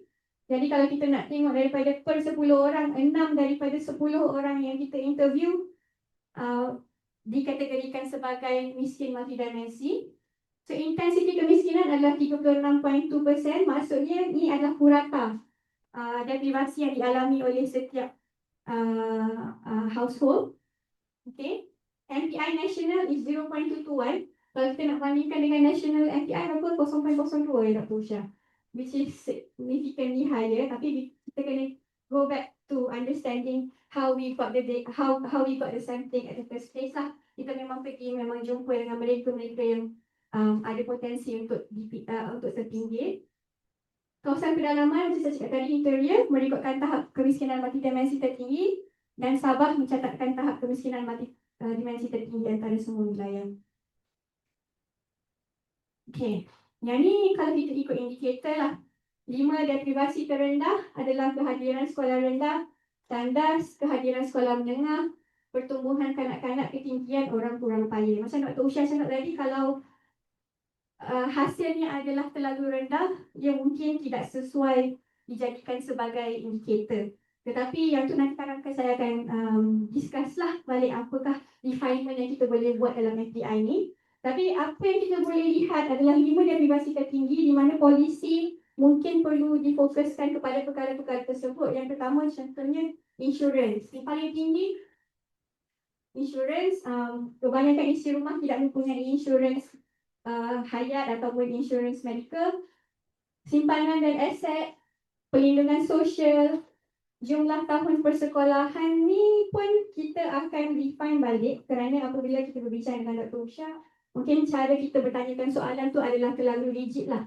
Macam apa yang kami tanyakan adalah adakah terdapat mana-mana yang tidak complete 11 years of schooling. So that is rigid. Kalau ada satu sahaja orang yang tidak complete, dia dah kira deprived. Maybe we should change the question into adakah terdapat yang complete 11 years of schooling. So kalau ada terdapat satu pun yang complete, dia dikira tidak deprived kerana orang yang complete education tu boleh membantu isi rumah dia untuk membangunkan keadaan ekonomi isi rumah masing-masing. So this is where we are looking into refinements lah. Dan juga penyakit tidak berjangkit, jumlah isi rumah melebihi 2. So we are not talking about only one NCD, we are talking about more than one NCDs per household. So health lah, in terms of health. Okay. So untuk APPGM-SDG, apakah maknanya kepada APPGM-SDG? Kita nak sokong edukasi dasar yang lebih bersasar dan berdasarkan lokasi. Kita nak faham kemiskinan dengan lebih mendalam berdasarkan konteks setempat. Dan juga because kita bekerja dengan parlimen, so kita nak mengukuhkan pembuatan keputusan di tingkat parlimen lah berdasarkan bukti. Mengenal pasti bidang keutamaan, where should we focus on untuk pelibatan dan intervensi pada masa hadapan. Dan juga kita nak mewujudkan asas rujukan baseline. Okay, so we have set the first research ni dan this one akan jadi baseline lah untuk research MPI yang seterusnya.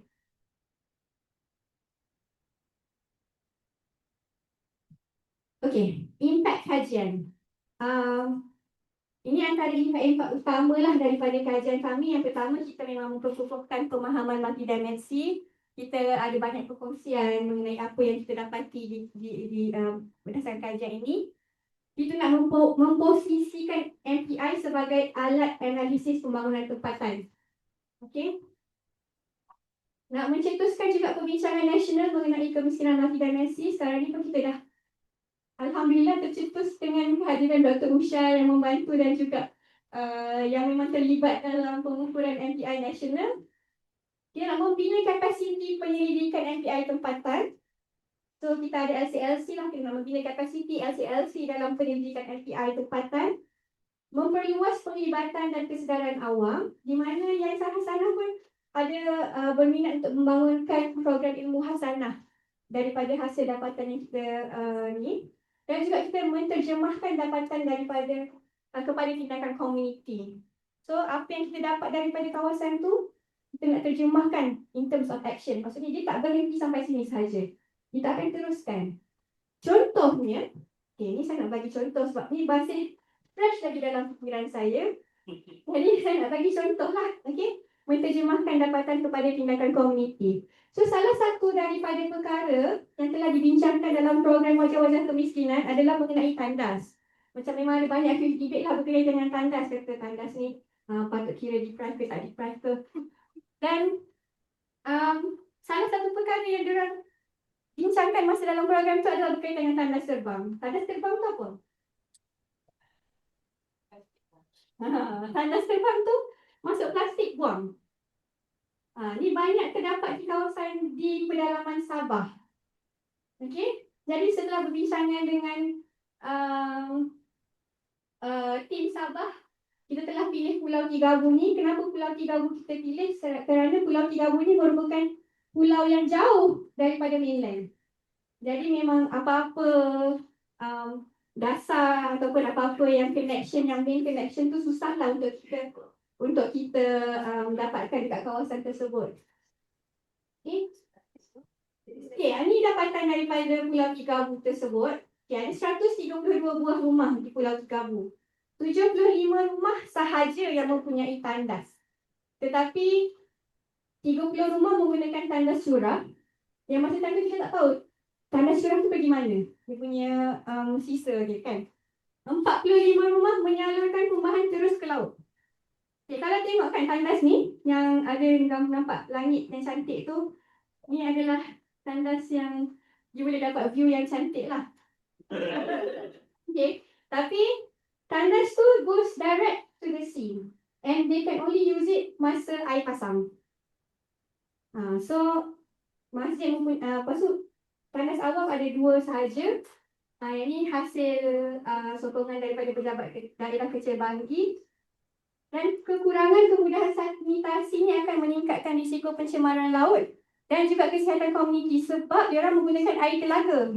So kalau diorang tak buang properly, dan dia akan contaminate air telaga lah. Okay?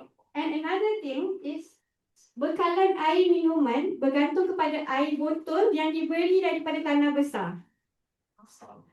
So even if diorang nak pergi ke mainland pun dia akan ambil dia akan cost satu orang dalam RM70. Itu pun kalau ada ramai yang naik bot yang sama.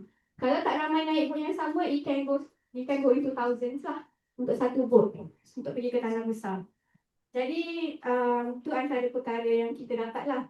Contoh lagi tambahan lagi adalah isu pengangkutan. Dia tak ada jeti yang sesuai di pulau. Kalau nak pergi ke pulau tu, kena pergi daripada jeti Marina Kudat, mengambil masa 2 jam perjalanan melalui bot, atau jeti Kanibongan yang mempunyai untuk 1 jam perjalanan melalui bot. Kalau tengok yang nampak air sungai tu adalah jeti Kanibongan yang sangat-sangat uzur. So ini adalah yang paling dekat dengan komuniti Pulau Tigabu tersebut. Kalau dia nak pergi ke klinik pun dia akan pergi ke sini. 1 jam away. Dan sekolah menengah terletak di Pulau Banggi, lebih kurang 1.5 jam melalui perjalanan bot. Jadi kalau dia nak pergi sekolah menengah, dia akan duduk asrama dekat Pulau Banggi. So tiada klinik kesihatan di pulau juga. So perkara-perkara ni perkara-perkara ni adalah benda-benda yang kita tak nampak melalui data yang lebih besar, data yang lebih makro. Jadi inilah impak kajian yang kita nak jalankan. Maksudnya lepas daripada MPI ni memang banyak program-program, projek-projek special intervention yang kita jalankan di setiap kawasan lah. Tapi ini antara contoh yang paling fresh sebab saya pun terlibat juga dalam ni. Jadi kita telah adakan bengkel kesedaran dan amali selamat lah dengan kerjasama dengan UTM di pasar. Okay, jadi ni saya punya last slide. Penambahbaikan dan langkah seterusnya. Apa yang kita nak buat, kita nak memperkukuh kerangka MPI. Kita nak terus memperhalusi kerangka MPI ni supaya kekal relevan. Kita dah start, so kita nak refine lagi. And then secondly, kita nak merasionalisasikan bilangan indikator. Now, we have 27 indicators, which is considered a lot. And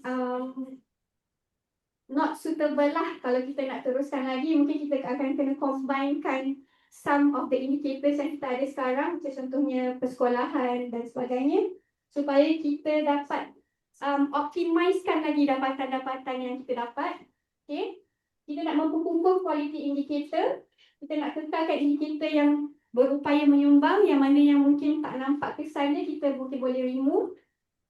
Kita nak juga tengok mungkin in the future kita akan tengok di peringkat negeri pula. Okay, kat negeri ni apa indikator yang lebih sesuai. Okay, di setiap kawasan. Dan juga kita nak menambah baik kaedah pengukuran. So kita nak semak indikator yang kurang mencerminkan realiti supaya lebih tepat dan relevan. So dengan itu, terima kasih banyak dan terima kasih kepada semua yang telah menyumbang kepada kajian ini. Dan saya harap apa-apa yang kita telah jalankan dapat contribute kepada pembangunan negara yang lebih maju dan membangun. Terima kasih. Terima kasih diucapkan kepada Dr. Wan Asiah Nurjannah atas pembentangan sebentar tadi. Hadirin sekalian, kini kita akan mengikuti pembentangan bertajuk MPI dan Pembangunan Negara, Hubungan Efektif Dasar ke Akar Umbi dan Hala 7. Majlis dengan segala hormatnya menjemput Profesor Datuk Dr. Denison Jayasooria, Profesor Kehormat kita UKM merangkap Ketua Sekretariat APPGM-SDG.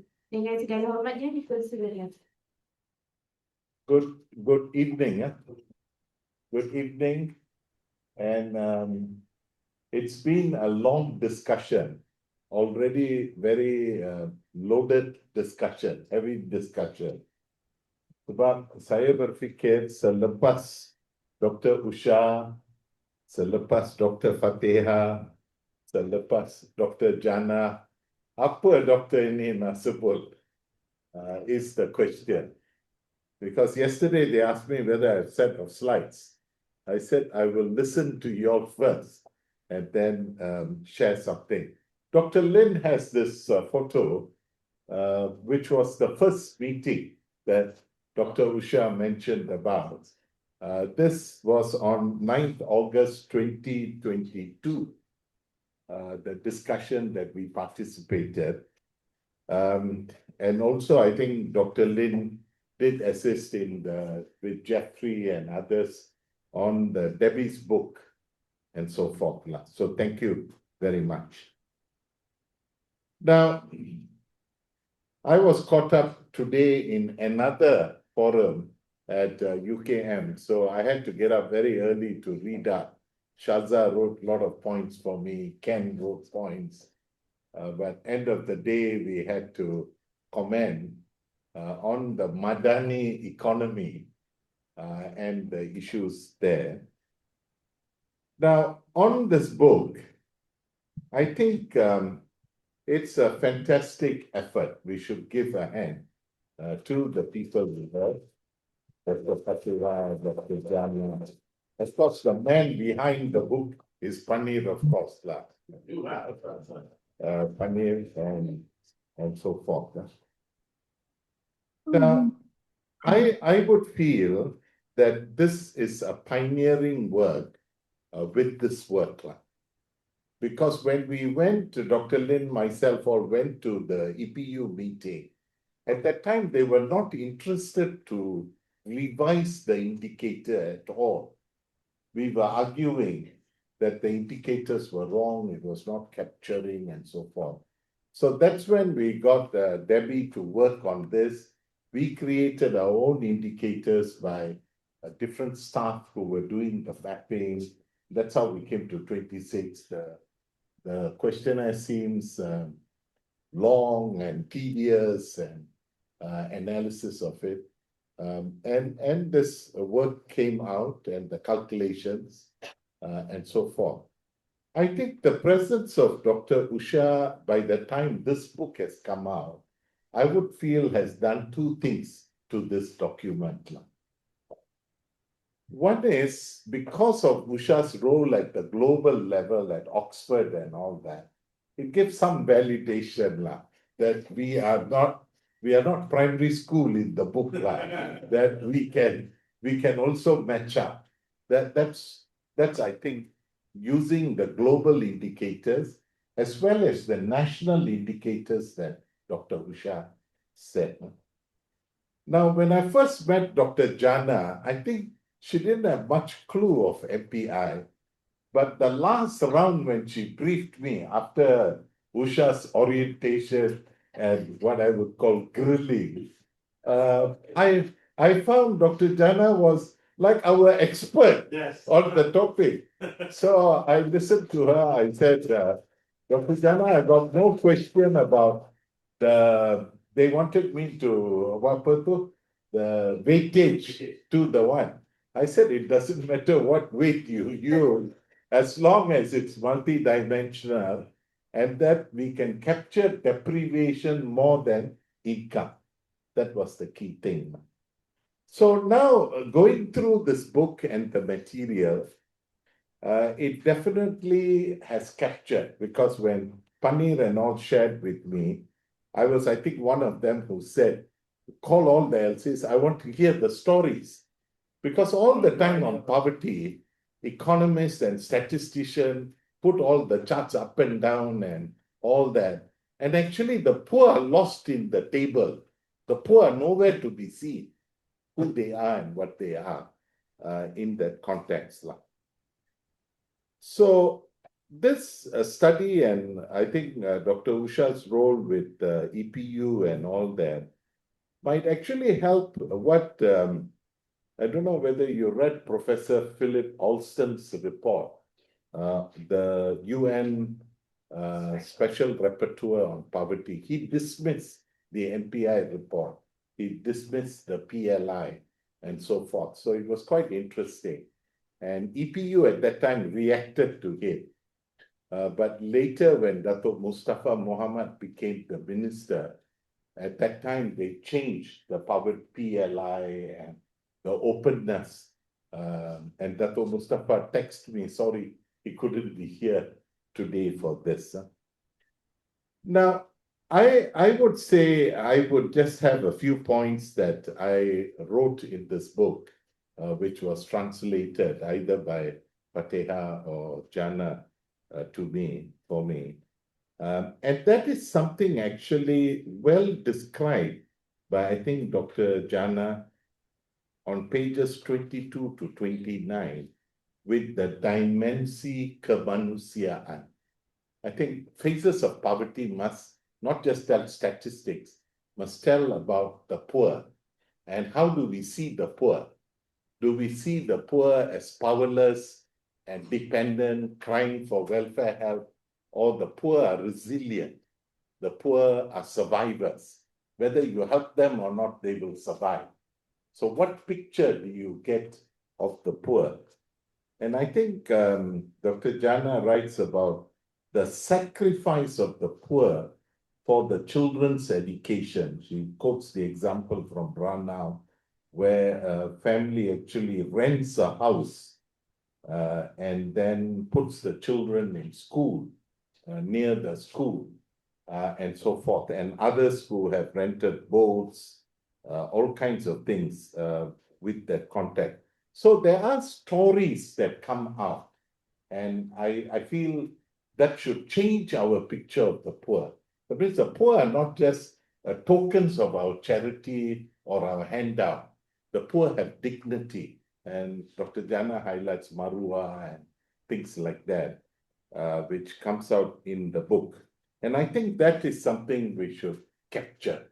So the poor are not just powerless, dependent people, but the poor are human beings within that context. So the resilience of the poor comes out in this book. Second, I think Dr. Fatihah did a very good 4-box houses, or the one to tell that the poor are among us. That means they could be in urban, rural, but the poor are in kawasan pendalaman, pulau, in suburban locations.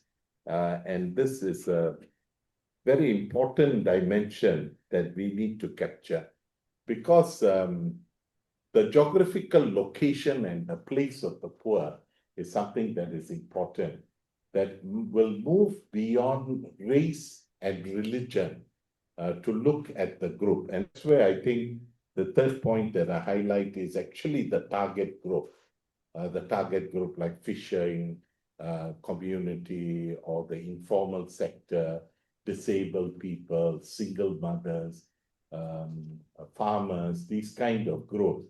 Actually, de-racialize the group as human beings with common problems, struggles, and deprivation.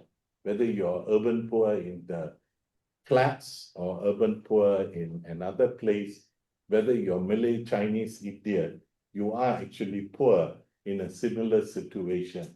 So assistance and support shouldn't just be on the basis of your religion or your race, but it should actually be different. So the target group approach is quite important. Now, this target group and the poor among us has, as I was preparing for the morning talk, I just wanted to throw some figures to you all. I myself didn't realize government allocates 15 billion in subsidy. And it reaches 9 million people in subsidy. When Dawson poverty figures say there are only 1.2 million or 247,000 households. So where did the 8 million come from? And V40. So do they need it in the same way? Social welfare assistance. That means out of the 1.2 million, maybe only less would get the social welfare assistance. So that's something we need to think of. How is federal funds being used? Is this the most effective way? We have not really challenged it, and how the money is distributed so to the target group. Now, my fourth point on MPI, I think Usha's detailed explanation, while she said only 2 areas we really put some input, but I think many of us had, or I don't know where that came from, but the education to shift from primary to 11 years was also one of the things many of us have called for. So there might be many other areas there that we all support.